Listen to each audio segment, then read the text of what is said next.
siempre, es el contenido. Entonces, como yo no sé ni qué hora es, pero estoy hablando mucho, os voy a repartir al azar un capitulito que quien se anime lo va a leer. Yo quiero que os llevéis a casa un capitulito de Cortázar y ahora os voy a contar una cosa. O sea, como él experimentaba, sí, me ayudan a tomar corazón. A ver. Sí, si querés si alcanzan uno y uno. Bueno, como él era una propuesta experimental también, ¿no es cierto? En todo sentido. Él dice que la maga, que había nacido en Uruguay, tuvo una vida muy trágica, tuvo un hijo, que no voy a hablar de eso porque me pongo a llorar acá. Capítulo 24. Capítulo 24. Exactamente. Es como inolvidable eso, porque las personas que tenéis hijos, leer ese capítulo es desgarrador, es terrible. Bueno, yo ya era profesora. Hacen un juego, aparte los del Club de Serpiente hacen un juego que se llama el juego del cementerio, que en realidad es un juego con el diccionario. O sea, él quitaba solemnidad a todas las cosas, ¿no? Entonces decía, cuando él quería ponerse solemne, le ponía una H antes a una palabra, ¿no? Entonces parecía que la palabra se engordaba, ¿no? Entonces todo el tiempo estuvo haciendo juegos de ese tipo. Entonces la maga inventa un lenguaje para comunicarse con él en el plano amoroso. La maga inventa el glíglico. ¿Qué es el glíglico? Bueno, es un lenguaje que ella inventa para comunicarse con él amorosamente, ¿no? Entonces, en el capítulo 68 de Rayuela, eso creo que lo voy a leer yo, si no me importa. Sí, lo voy a leer yo porque como lo he leído muchas veces le voy a dar un ritmo con menos dudas, digamos, pero bueno, si alguien se anima a leerlo, ¿quién quiere leerlo? Bueno, leo el capítulo 68.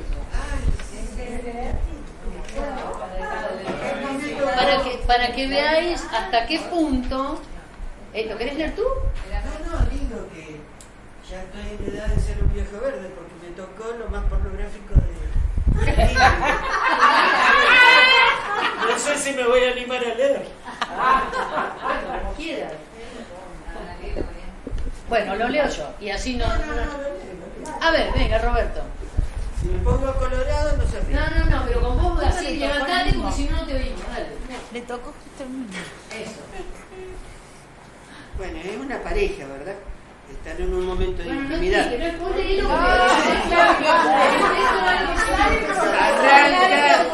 Arranca describiendo que apenas él le amalaba el noema, a ella se le agolpaba el clemiso y caían en hidromurias, en salvajes ambonios, en sus talos exasperantes. Cada vez que él procuraba relamar las incopelusas, se enredaba en un grimado quejumbroso y tenía que convulsionarse de cara al nóvalo, sintiendo como poco a poco las arnillas se espejonaban, se iban alpeltronando, reduplimiendo, hasta quedar tendido como el trimalciato de ergomanina al que le han dejado caer unas fílulas de carioconcia. Y sin embargo era apenas el principio, porque en un momento dado ella se torturaba los burgalios, consintiendo en que él aproximara suavemente sus orfelunios. Apenas se entreplumaban, algo como un ulucordio los encrestoreaba, los extrayuxtaba y paramovía. De pronto era el clinón, la esterfurosa convulcante de las mátricas, la jadeollante embocapluia del orgumio, los esproemios del merpasmo con una sobrehumítica agopausa. ¡Evoé, evoé! Que era el grito del demonio. ¿Puedo hacer una cita? Sí. Cuando las brujas se reunían la noche de Valpurgi en lo alto del Brocken, la montaña mágica de los alemanes, el demonio se presentaba en la forma de un chivo que andaba en dos patas y era un gigante de 1,80 m y, en fin, le hacía todo esto que dice acá a las brujas. Y gritaba cada vez que, en fin, tenía éxito. El demonio gritaba, boé, boé. Posados en la cresta del Murelio se sentían Valpamarar, perlinos y márulos. Temblaba el trot, se vencían las marioplumas y todo se resolviraba en un profundo pínice, en miolamas de arbutendidas gasas, en cariñas casi crueles que los ordopenaban hasta el límite de las gunfias. Bueno, a ver. Una pregunta, María. ¿Cómo habrán traducido esto? Es una gran pregunta. Yo lo he chequeado y, claro, lógicamente esto tiene un truco. O sea, hay gente que ha estudiado esto, entre ellos mi querido profesor, claro, el semiólogo Héctor Schmuckler, lógicamente hizo una disección del trozo este, y entonces hay una base, digamos, que es coherente. Si nosotros le quitamos las palabras, los neologismos, digamos, las palabras nuevas, hay una base que es como coherente un relato normal, ¿no? O sea, por ejemplo, a ver. Sí, suenan a verbos. Claro, hay verbos, hay sustantivos y hay adjetivos. Claro. Entonces, en los agujeros, él puso palabras que rítmicamente toman una raíz o un final de palabras que tienen que ver con el entorno, de, digamos, el mundo léxico del amor o del sexo, digamos, o del orgasmo, lo que sea. Por eso se comprende, aunque nosotros estemos leyendo estas palabras raras, se entiende que esta pareja acaba de hacer el amor y bueno, y luego pues descansan y se quedan en la cama, se hacen cosquillitas y no sé qué, no sé cuántos. Pero entonces, este capítulo, que es famoso obviamente, en aquel momento fue, claro, no escandaloso, porque realmente no hay nada de qué escandalizarse, ¿verdad? No, cada cual se escandaliza por su interior. Pero lo que sí supuso fue, digamos, una especie de admiración a un escritor, digamos, que es capaz de, con palabras, digamos, entre comillas, que no existen, recrear un momento que, bueno, es la base de la humanidad, quiero decir, ¿no es cierto? O sea, es el regalo que nos dio la naturaleza a todos, ¿no es cierto? Poder enamorarnos, poder tener un momento de amor con una persona que nos gusta o lo que sea. Entonces, ha dado a ríos de tinta, ha corrido por aquí. Pero bueno, para compensar esto, tengo ahí el capítulo 7. ¿Quién lo quiere leer? Nikita. Muy bien. El capítulo 7, a ver, empieza acá. Toco tu boca. Con un dedo toco el borde de tu boca. Voy dibujándola como si saliera de mi mano.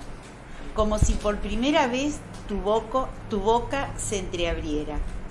Y me basta cerrar los ojos para deshacerlo todo y recomenzar. Hago nacer cada vez la boca que deseo. La boca que mi mano elige y te dibuja en la cara. Una boca elegida entre todas, con soberana libertad elegida para mí, para dibujarla con mi mano en tu cara, y que por un azar que no busco comprender, coincide exactamente con tu boca que sonríe por debajo de la que mi mano te dibuja. Me miras, de cerca me miras, cada vez más de cerca, y entonces jugamos al cíclope. Nos miramos cada vez más de cerca, y los ojos se agrandan, se acercan entre sí, se superponen, y los cíclopes se miran, respirando confundidos. Las bocas se encuentran y luchan tibiamente, mordiéndose con los labios, apoyando apenas la lengua en los dientes, jugando en sus recintos donde un aire pesado va y viene, con un perfume viejo y en silencio. Entonces mis manos buscan hundirse en tu pelo, acariciar lentamente la profundidad de tu pelo mientras nos besamos como si tuviéramos la boca llena de flores o de peces, de movimientos vivos, de fragancia oscura. Y si nos mordemos, el dolor es dulce. Y si nos ahogamos en un breve y terrible absorber simultáneo del aliento, esa instantánea muerte es bella. Y hay una sola saliva y un solo sabor a fruta madura, y yo te siento temblar contra mí como una luna en el agua. Es muy bonito. Sí. Tengo un amigo que dice, dice, bueno, si tú supieras, a ver, ¿qué me vas a contar? Yo cuando quería conquistar a una chica, le leía el capítulo 7 de la sí, pero bueno. Bueno, ven que este es o sea, es una metáfora preciosa de una descripción de un beso, del simple hecho mecánico de un beso, y sin embargo es un texto de una belleza, estéticamente es hermoso, con palabras sencillas, tampoco, y el juego de los pececitos, o sea, a mí me parece que tiene ese punto, ¿no? Que realmente tiene todos esos contrastes. Yo quería simplemente, a ver, ibas a decir algo, ¿no? Ah, bueno. No, quería decir, sabéis que hay, la gente que estudia literatura no voy a entrar, pero bueno, hay gente que se ocupa de rescatar, digamos, para deleite de la lectura, los comienzos de los libros, ¿no? O sea, ¿cómo comienza un libro? ¿Alguien se acuerda cómo comienza, por ejemplo, 100 años de soledad? Al amanecer, frente al pelotón de fusilamiento, el coronel recordaría el día en que su abuelo lo llevó a conocer el hielo. Claro, exacto. Ahí, o sea, el Quijote, ¿cómo empieza el Quijote? En un lugar de la Mancha.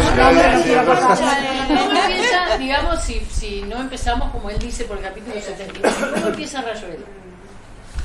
Es una invitación a prestar atención, dice. ¿Encontraría a la maga? La maga buscándola en París.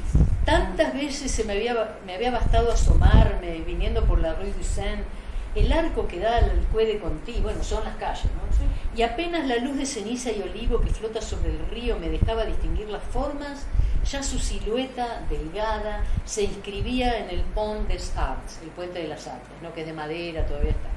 A veces andando de un lado a otro, a veces detenida en el pretil de hierro, inclinada sobre el agua. Y era tan natural cruzar la calle, subir los peldaños del puente, entrar en su delgada cintura y acercarme a la maga que sonreía sin sorpresa, convencida, como yo, de que un encuentro casual era lo menos casual en nuestras vidas. Y que la gente que se da citas precisas es la misma que necesita papel rayado para escribirse o que aprieta desde abajo el tubo de dentífrico. O sea, a que dan ganas de seguir a la maga, a ver qué hace la maga, por dónde van a ir. Entonces, bueno, también debo decir de que, como es lógico, tanto la ciudad de París como la ciudad de Buenos Aires son en sí mismos personajes de la novela. O sea, porque el disfrute del personaje Oliveira y del autor Cortázar por el peripatetismo ese de ir continuamente caminando y mirando y describiendo y buscando, es impresionante el disfrute que suponía para él describir el caminar, el describir los sitios que iba encontrando, los jardines, los personajes, las vidrieras, en fin, las librerías. Es un viaje. De hecho, bueno, hay un libro que estábamos hablando con Carlos que se llama El París de Rayuela, donde un fotógrafo ha ido por cada lugar haciendo las fotos de los sitios. Por ejemplo, dentro del libro Rayuela hay varias teorías literarias, vamos a decir. Por un lado, teorías. Está la teoría del puente que hablábamos antes, que viene a partir del puente entre Buenos Aires y París, simbolizado por el tablón de Talita cruzando la calle. Está la teoría del pasaje, ¿verdad? Que es cuando él, en París hay muchas, también hay en otras ciudades europeas, pero en París hay muchas, galerías. ¿Se acuerdan que en una época estaba de moda las galerías comerciales? Bueno, eso se hacía para que la gente, como llueve mucho, hay un tiempo de miércoles, ¿viste? ¿Qué sé yo? Que la gente entre y compre y pase, qué sé yo, cuánto hace. Entonces él, en un cuento que está en todos los Juegos del Fuego, él entra en la galería Güemes, que os recomiendo que vayáis a Buenos Aires, vayáis porque la han restaurado y es espectacular lo bonita que quedó. Él, como trabajaba ahí a la vuelta en la calle 25 de Mayo, en una oficina de traductores, continuamente iba, qué sé yo, y se metía en los cafés, entra por la galería Güemes y el personaje sale en París en la galería Vivienne. Esa es la teoría del pasaje, o sea, él entra en un estado y sale en otro, es lo que hablábamos antes, ¿no? Entra desde la naturalidad de que entras acá y sales en otro lado, es como lo de Alicia, es lo mismo. Bueno, hay otro cuento que se llama Lejana, donde también una mujer va caminando y de repente en el medio de un puente es otra persona. O sea, hay toda una tragedia en esto, ¿no? Pero quiero decir, esas cosas pasan en Rayuela. Lógicamente también está, como bien decía Carlos, la teoría literaria que se encierra en las morelianas. Este señor que está en el hospital y que piensa teorías sobre qué es mejor, cómo es mejor escribir, cómo es mejor expresarse y tal. Y luego hay cosas que no nos da tiempo a explotarlo todo, ¿no? Pero bueno, es un libro escrito en el 63. No estábamos en el 2022, con lo cual hay ahora unos nuevos estudios que lógicamente analizan desde distintos ángulos una novela que en su día fue tildada de machista.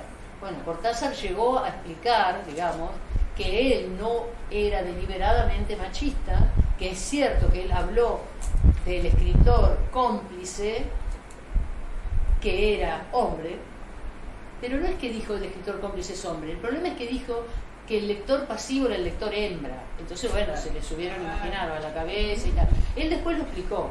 Él quiso decir que él quería un lector que entrara en el juego, que no importa que sea mujer o hombre. Lo que pasa es que en aquel momento, dice, yo no tenía mejores palabras para expresarlo. Bueno, ahí también le faltaban las palabras, ¿no? Y incluso en una entrevista que le dio a un gran poeta que lamentablemente se suicidó al volver del exilio, que era Julio Guassi, él dijo, bueno, a mí me pueden acusar de machista, dice, pero en la realidad yo no lo he sido. Primero porque he estado siempre acompañado y cuidado y mimado y he sido cómplice de muchas mujeres, su madre, su hermana, su abuela y su tía. Después he estado con mujeres muy, muy inteligentes. Yo jamás desprecié a nadie por el sexo, o sea, porque tenía a Aurora Bernard, después estuvo con Uné Carvelis, que era una gran editora, después estuvo con Carol Dunlop, que era una... O sea, él ha estado siempre de igual a igual, de igual a igual. Dice, lo que pasa es que evidentemente los tiempos hacen que uno repiense las cosas que dice. Pero dice, mis personajes de mujeres nunca han sido menos...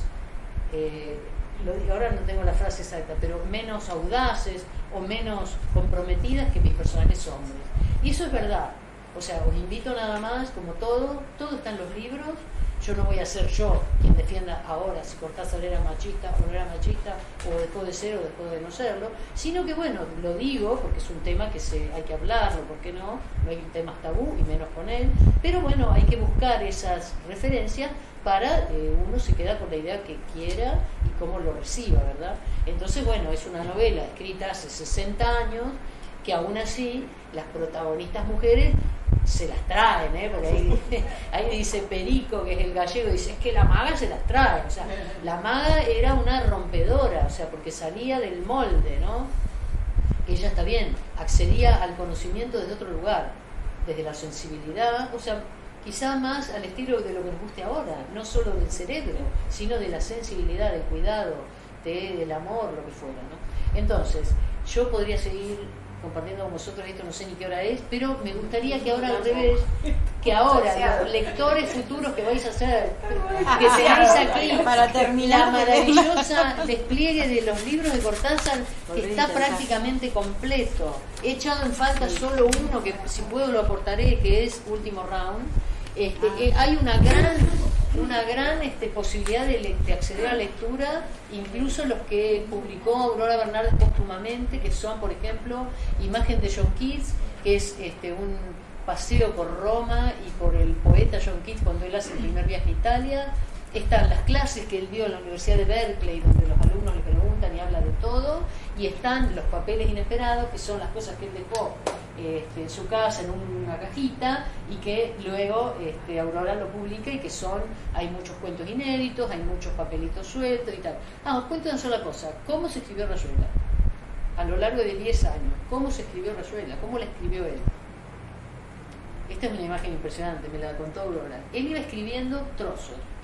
Quizás se ponía a escribir 2 capítulos y tal, pero en realidad iba escribiendo a lo largo de 10 años cosas que se le ocurrían. Y un buen día, en su casita, desplegó todos esos trocitos de papel en el piso, que dice Aurora, no me dejó abrir la puerta porque se molaban.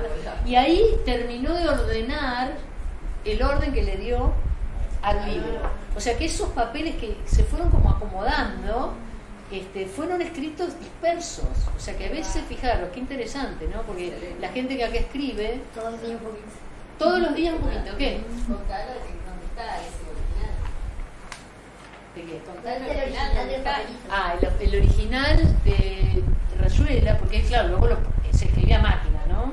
En una máquina, una Corona, una Smith Corona, tenía, bueno, tuvo varias, pero digamos, la primera era la máquina no el ordenador, la de tipos móviles, o sea, la máquina de escribir que hemos tenido todos, ¿no? Hizo varios originales. Uno de ellos se lo perdió Alejandra Pizarnik, nada menos. O sea, él la quería ayudar para que ella gane un dinero pasándole a máquina y tal, y ella va y lo pierde.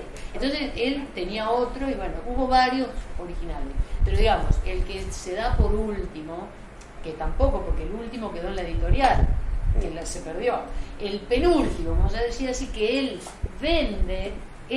lo vende, está en la Universidad de Austin, Texas. Junto con el examen, el original del examen y divertimento. Hay varios. Que vos lo viste. No, Y la bitácora que tenemos acá. bueno, escuchame, entonces el cuaderno de bitácora es muy interesante porque él no escribía muchos borradores. Él hacía apenas unos apuntes, pero tiene un cuaderno de apuntes que se llama el cuaderno de bitácora, que él se lo regaló a su gran amiga Ana María Barrenechea.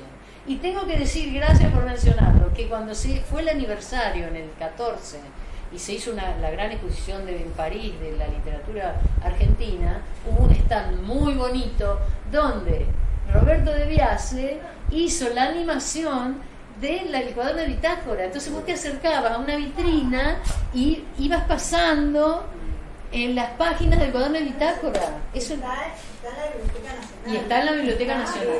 Sí.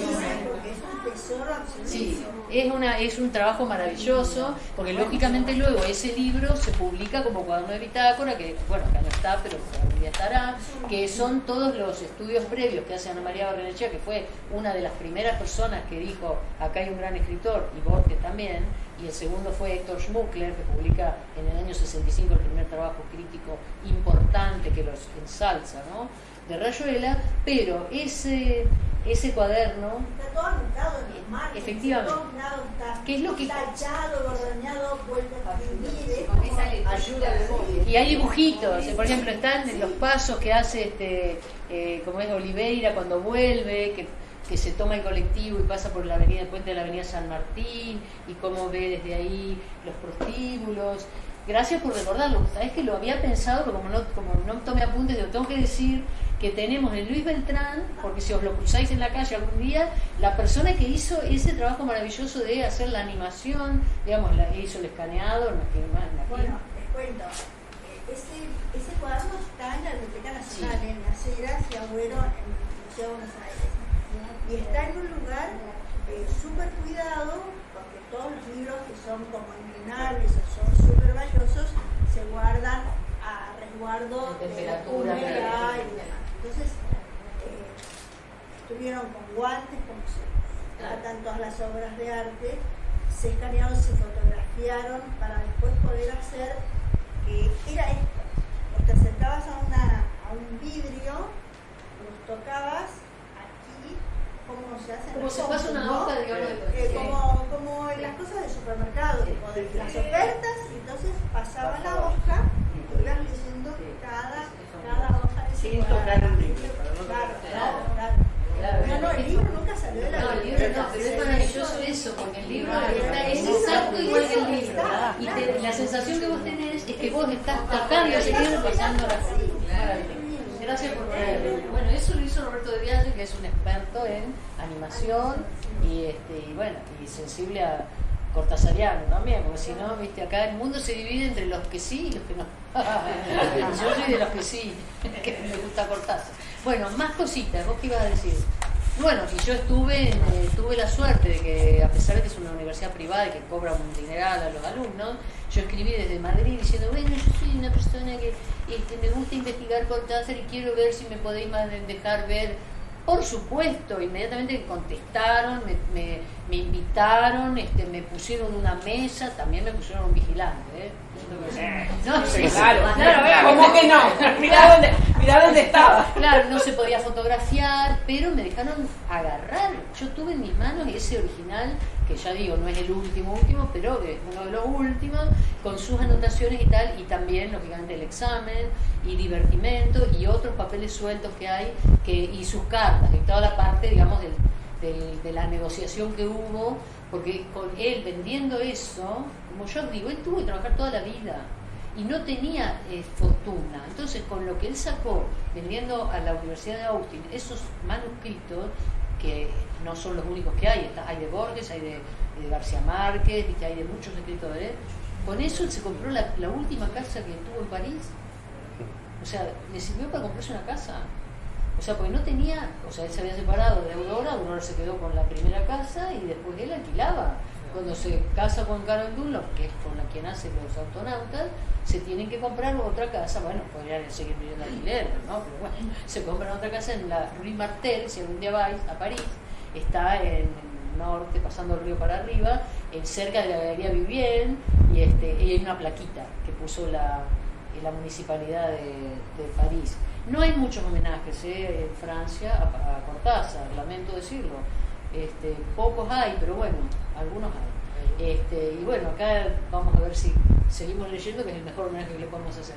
Pero bueno, aprovechar a sacaros alguna duda si tenéis la intención de empezar a leer, ya sea Rayuela o algo de Cortázar. Martita antes me preguntaba, ¿por dónde empezar? Yo digo, es cierto que a veces no es tan fácil empezar de cero de un autor si alguien no te lleva de la mano. Todos nosotros hemos tenido ayuda para leer. Yo tuve maravillosas profesoras, maravillosos amigos que me iban recomendando cosas. Es que uno no hace un reposo.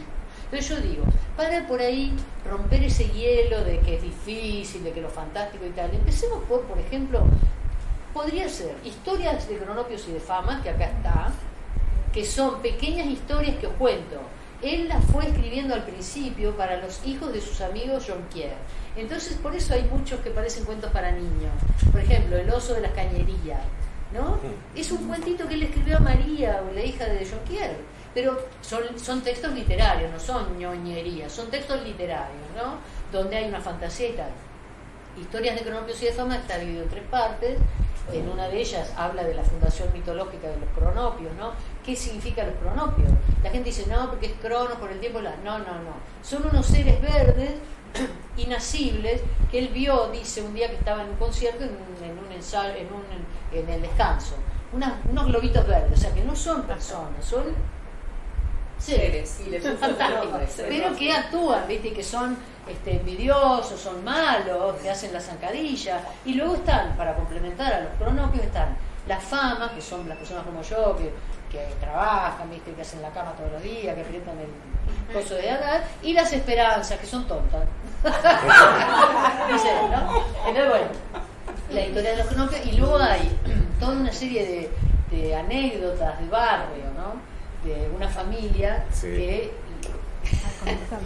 La de los velorios, la conducta en los velorios. Por ejemplo, ¿no? Y la del correo. Claro, bueno, La de una los familia... sobrenombres, la de los sobrenombres, que en mi familia no le poníamos sobrenombres, porque eso era vulgar. Claro, bueno, ¿a qué divertido? Jarrón, ay, ¿cómo era? Que le decían a la culona, jarrón.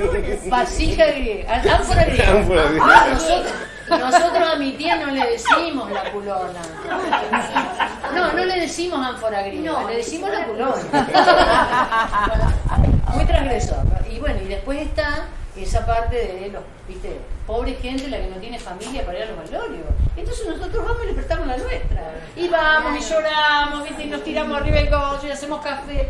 O sea, invaden un velorio, ¿no? Pero bueno, todo eso también es muy sociológico, ¿no? Pues de una época, ¿no?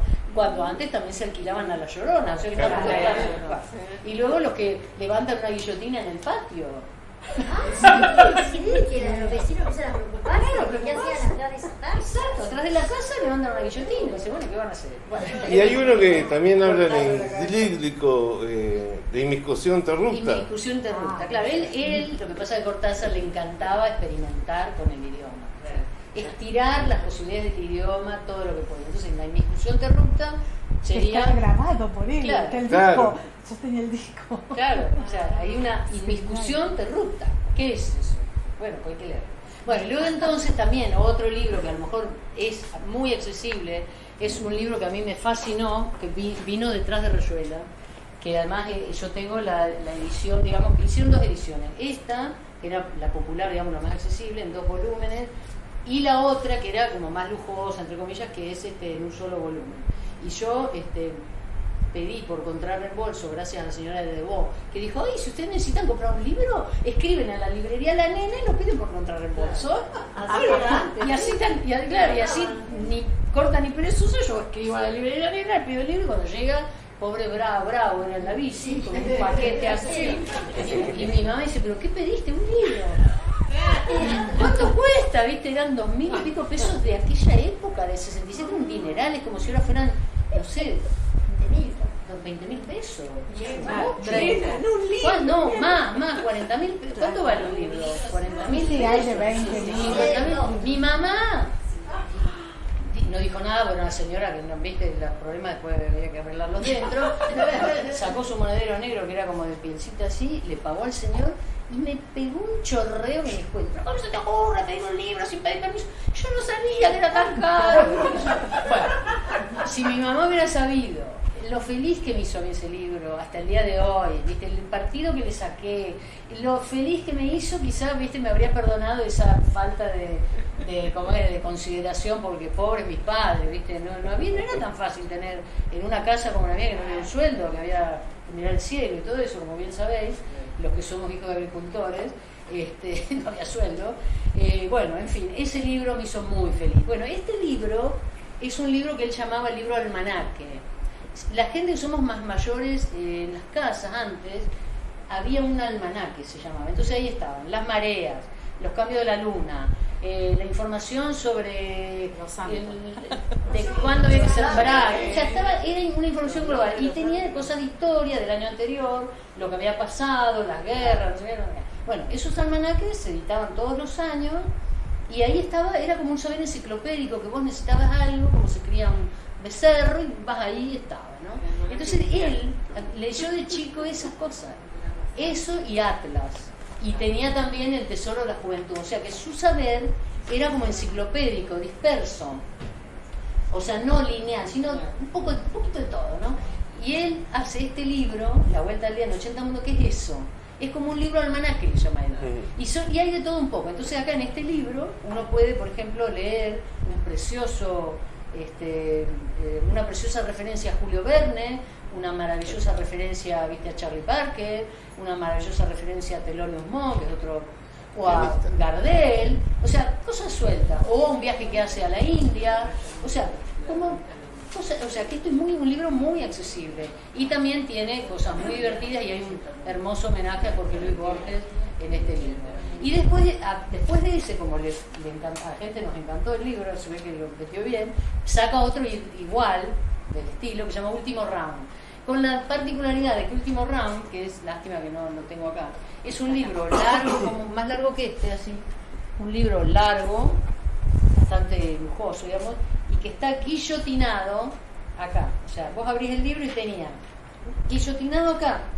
Entonces tenía la planta baja, que era la parte de abajo, y el primer piso. Entonces él lo que quería que vos hicieras era combinar al azar el texto que quedaba acá abajo con el texto que quedaba acá arriba. Entonces nunca es el mismo texto, porque las combinaciones son...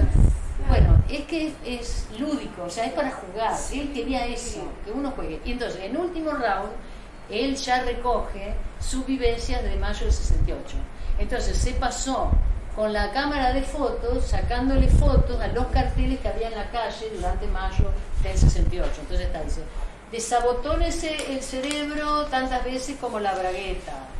Cosas de estas, ¿no? Pero era lo que los estudiantes, ¿viste?, colgaban de la... Y así, entonces os invito también a que juguéis con Cortázar con este tipo de libros. En general, en todos los libros hay algo lúdico. La Vuelta al Día en 80, que lógicamente es un homenaje a Julio Verne, como todo el mundo se habrá dado cuenta. O sea, Julio Verne escribió La Vuelta al Mundo en 80 días, que la leímos en la biblioteca de la Escuela 11, estaban todos los de Robin Hood, y él entonces dice La Vuelta al Día en 80 mundos. En el original, lo que hay acá es el juego del, ¿cómo se llama eso? que se saltaba, los chicos saltaban. ¿Cómo era? No, del hoyo. No, cuando saltabas por la espalda de uno. el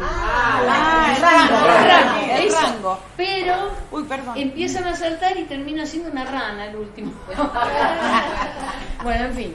Entonces, empezar si queréis a leer por la vuelta al día, o sea, la vuelta al día en 80 mundos, historias del Banco de Fama y un libro muy hermoso que él escribe ya cuando es bastante mayor, que se llama Un tal Lucas. Un tal Lucas son reflexiones sobre las cosas de la vida. Por ejemplo, es el alter ego de Cortázar, de Lucas, ¿no? Entonces, Lucas dice que cuando Lucas esté en el lecho de muerte, ¿qué quiere escuchar? ¿Qué música quiere escuchar? Bueno, acá lo dice. Entonces yo le pregunté a Aurora, le digo, ¿vos cumplieron las últimas voluntades, digo yo, de lo que quería escuchar? Dice, sí, le pusimos la sinfonía no sé cuál, no sé qué, de Mozart, que quería. ¿No le gustaba el jazz? Y sí, pero él quería una cosa de Mozart, bueno, lo dice acá. Y de Earl Hines, viste, que yo de bajo, no sé qué. Pero bueno, y acá entonces habla, viste, las neuras. O sea, Cortázar era un ser muy neurótico, mucho. Tenía manía, era maniático. Era un tipo muy ordenado. ¿Alguien piensa que vivía borracho? Pues no. Cortázar nunca se emborrachó. Eso lo sé porque he conocido a miles de personas. Sí, bueno, a miles no, a decenas de personas que lo conocieron y bueno, evidentemente se iban de fiesta, se tomaban un vaso de vino y le gustaba tomarse su whisky a las 7 de la tarde. Pero él trabajaba.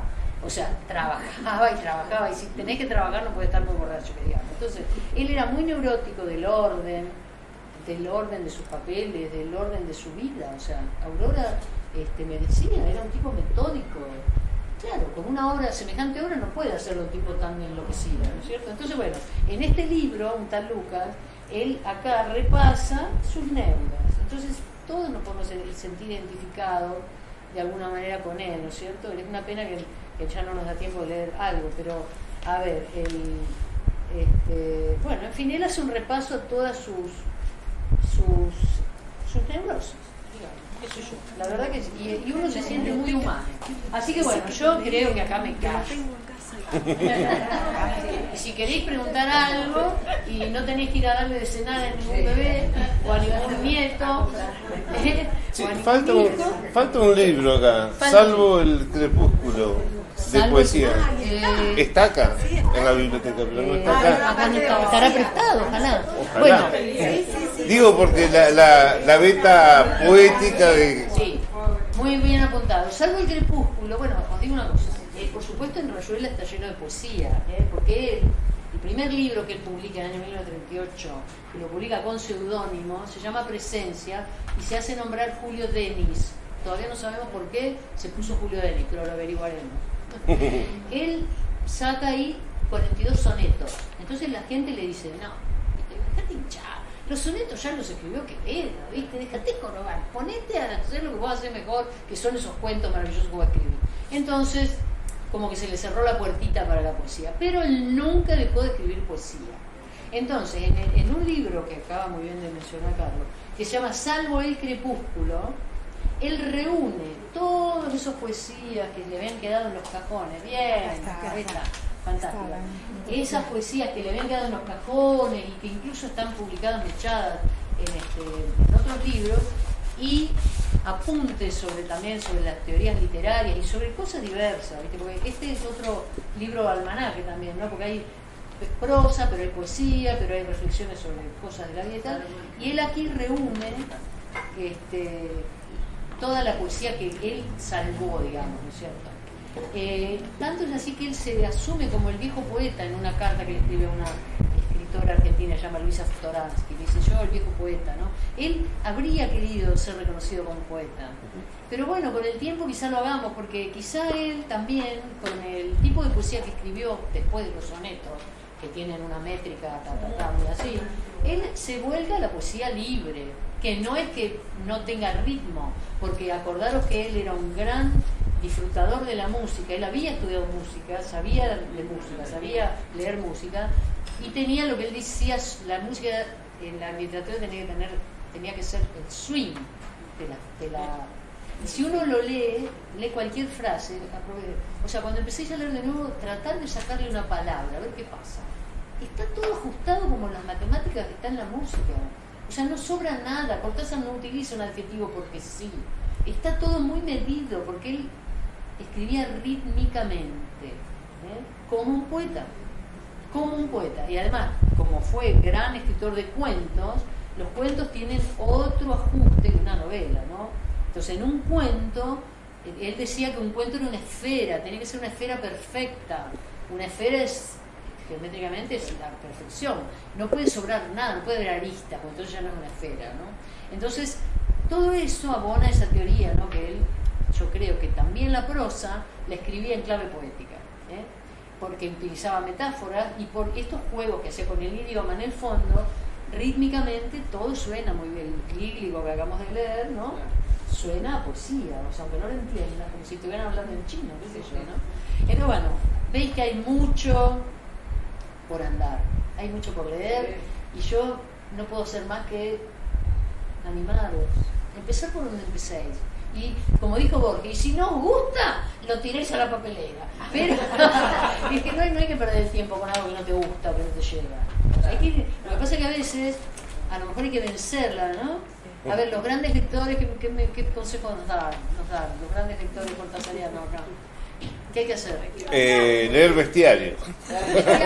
Claro. No, pero aguantar un poquito. Sí, lo que pasa es que es verdad que los tiempos han cambiado y ahora como nosotros leemos en pantalla y todo va muy rápido y tal, no tenemos paciencia, porque es verdad que empezás a leer La Rayuela y claro, hay pasajes que hay que aguantar, ¿no? Hay que dejarse llevar para que la imagen se forme.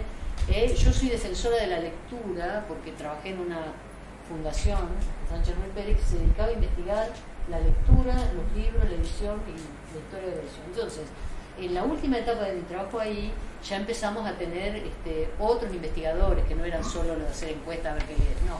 Eran gente que eran neurocientíficos, eran lingüistas, o sea, había gente que ya estaba en otro nivel de la percepción de la lectura, de la comprensión lectora. ¿Qué pasa con el cerebro? ¿Qué le pasa al cerebro cuando leemos? Y resulta que los neurocientíficos nos mostraban pantallazos con los cositos que le ponen a la gente, que llaman los detectores, electrodos, no sé qué, cómo se iluminaba el cerebro con distintas actividades. Por ejemplo, la lectura se iluminaba como fuegos artificiales. O sea, es que es impresionante la cantidad de neuronas que empiezan a conectarse, porque claro, hay que reconstruir la figura, la palabra, en una imagen, ¿no? Después venía la música. Y después venían otras actividades manuales. Por supuesto, mirar televisión no se te prende ni una lucecita. A mí me dejó un poco preocupada, porque a mí me gusta ver la tele. Pero es que si me apaga las pocas que tengo, yo me van a apagar. Justamente para descansar el cerebro. Se valora la clase. Así que bueno, la lectura es buena para mantenernos jóvenes, chicos, y para tener ganas de hacer otras cosas, porque leyendo uno viaja donde le da la gana. Yo puedo ser pobre, pero leo a Julio Verne y me voy a la luna, o me voy al centro de la Tierra, ¿qué me importa? O me voy a París, o me voy al trópico, me voy a la selva misionera con Horacio Quiroga, ¿viste? O me voy al Palermo Viejo con Borges, o me voy con Rodolfo Walsh, ¿viste? A luchar en las calles, ¿no? Entonces, bueno, yo defiendo la lectura porque para mí fue como encontrar, ¿sabes? Un lugar donde vivir al margen de la vida, qué sé yo. Y, a su vez, la lectura te enriquece también, yo creo, ¿no? Te aprendes cosas, ¿no? Aunque vamos a ver, la lectura no tiene por qué servir para nada, para pasarlo bien, ya está, no pasa nada. Bueno, entonces, a ver, que si alguien quiere hacerme, aprovechenme ahora que estoy acá. Si quieren hacerme, este no era mío, este no era mío. Devolviendo. Que yo tengo una tendencia que, bueno, y por eso, viste, los de Austin me pusieron ahí al vigilante. No, tengo que decir que yo siempre trabajé en el mundo de los libros. Cuando me fui de acá, el primer año no, pero el segundo año empecé a trabajar en una librería en pleno centro de La Plata, que era Libro 49, en 7 y 49. Y yo nunca robé un libro. O sea, perdonen, pero nunca me robé el libro. No tenía necesidad, porque me hacían el 50% de descuento los libros. Y entonces nunca. Después trabajé en el mundo de los diarios, la prensa y tal, que tenía fácil acceso a los libros, siempre con descuento, qué sé yo. Y después trabajé en las editoriales. Te regalaban. Me regalaban, entonces, ¿por qué voy a robar libros? No tengo Pero necesidad de por robar. ahí, no es que lo robás, qué sé yo. No, este era mío, no, este además no es mío, es de Santiago, Claro, bueno, pero- es de Santiago regalado por 2 personas que están acá. Ustedes le regalaron este libro a Santiago, así que yo el mío lo tengo en Madrid. Así que bueno, nada, que no sé qué más decir. Nada, estuvo fantástico. Gracias. Bueno, muchas gracias por la